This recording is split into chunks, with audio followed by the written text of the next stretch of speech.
that we would have a cure to cancer if scientists spent less time in the laboratory. That's right, less time in the laboratory. I don't even know if that makes sense, but it seemed like something interesting for me to explore. So I thought, what does that mean? So it took me back to a place when I was in business school. I was studying finance, not my best subject. But I went to every single class, I listened to every lecture, I took copious notes, I studied for the exam, I crammed my head with formulas and theories, and I got to that exam and I opened it up and I looked at it and I thought, holy cow, have I been sitting in this class for 12 weeks? I totally panicked. I could feel the heat in my belly rise up through my head. My hands went clammy cold. I just thought I was going to pass out. The only thing I could think to do was to get up and go to the restroom. I stood in front of the mirror and I did everything I could not to burst into tears. I took a really big breath, washed my face, took another big breath, splashed my face, grabbed the towel and walked back to the exam room. I sat down, I looked at my paper, and I was like, seriously? Did somebody switch the exams while I was out? Because now it was perfectly clear and the answers were like popping in my head. So maybe that's what we need, is we just need a place for our heads to recalibrate, our brains to recalibrate, so that we can find those open spaces, so that we can slip beyond the mess in our heads and through all the Post-it notes, let them get organized, and we can come to those solutions. Maybe we need to just mix it up and walk away from time to time. So I think in terms of mixing it up, for me it was just getting up and going to the restroom and slashing my face and recalibrating. So I never really realized how important these open spaces were to me, and the physical open spaces, until I lived on the East Coast. Anybody here from the East Coast? A lot of people love the East Coast, but the East Coast is not my thing. So there are a lot of people there. A lot of people, a lot of trees, a lot of buildings, a lot of houses, a lot of cars, a lot of everything. And I found that I used to drive to work like this, behind my steering wheel, because I felt like the branches from the low-hanging trees were going to like fan me every time I drove by. So that just drove me crazy. But what I love is living out here on the western slope, where the spaces are wide open, where I feel like I can spin and not have my hands bump into anything. I feel like I can skip across the mountaintops and just be absorbed by the beauty and wonder and mystery that just calls me into my more expansive self. But not everybody gets that opportunity to live in those big open spaces.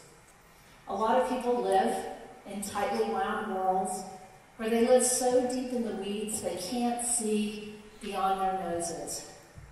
They barely have the space to see beyond what's going on. They finally slip in to those tiny spots where we can, the tiny spots when we take a shower, or when we go for a walk, when we are able to slip between cars on our daily commute.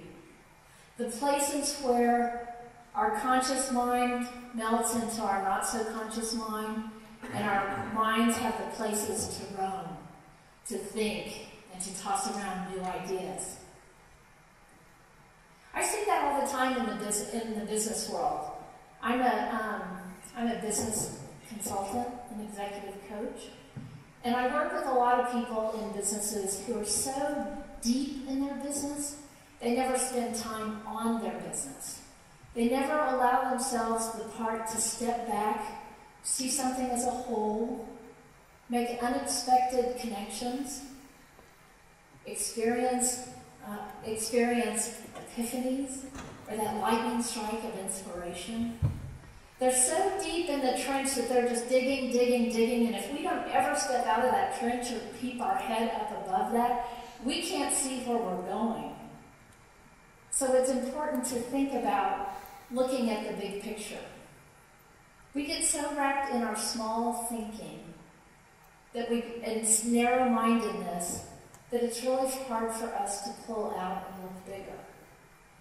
And this small thinking happens all the time when we're not even looking at it. Because what happens is we have a myriad of people standing in line to tell us why our idea is bad, or why it won't work, or what's not right about it. What I saw here is that I was accepted to be a speaker here today, and I needed a little bit more information. So I went onto the website to see if I could get whatever information about logistics I was looking for, and I couldn't find it.